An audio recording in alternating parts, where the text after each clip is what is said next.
Eccola Francesca Russo, la dottoressa siciliana che prima degli altri già il 31 gennaio scorso aveva pronto e stilato il piano anti-Covid per il Veneto. Capo dipartimento della prevenzione della nostra regione, la virologa viene così presentata dal governatore Zaia. La dottoressa Russo è colei che ha definito il piano di sanità pubblica e come direttore della prevenzione, i tamponi, a chi si fanno i tamponi e tutte le cose che conoscete, tanto è vero che quel 21 febbraio sera con i primi 2 contagiati lei ci ha messo nelle condizioni di partire subito, ad esempio, con la partita dei tamponi. E grazie a lei e alle sue competenze che tante saracinesche si sono alzate in Veneto prima che in altre parti d'Italia, in anticipo sulla fase 2.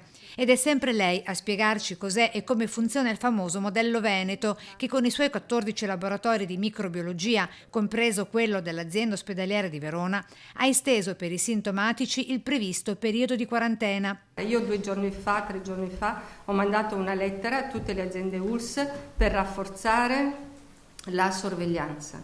Abbiamo esteso il periodo di isolamento per i soggetti sintomatici da 14 a 21.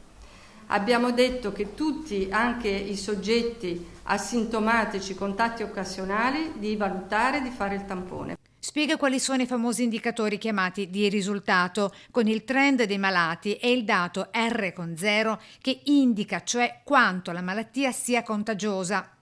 Stabilito questo, si va alla fase successiva che tecnicamente si chiama R con T. In questo caso, dove abbiamo una malattia che già è circolata nella popolazione, il tasso di contagiosità si chiama R con T.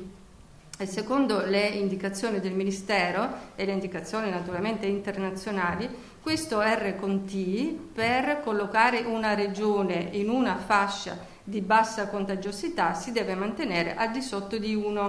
E adesso arriva la notizia: il Veneto, sebbene in queste ultime 24 ore registri un seppur lieve aumento dei contagi, è la regione dichiarata con la contagiosità più bassa rispetto a Lombardia, Emilia, Piemonte e Friuli. Per gli ultimi dati noi siamo a 0,41 e questo è uno degli indicatori principali che fa sì che allo stato attuale la nostra regione sia definita con una contagiosità bassa. L'allerta per l'emergenza non è affatto finita, avverte. Perché questo non è il momento di allentare, ma è piuttosto il momento di stringere, perché se noi allentiamo in questo momento il rischio è che torniamo nella fase 1 e noi non vogliamo più tornare alle morti, ai ricoveri, alla sofferenza delle persone.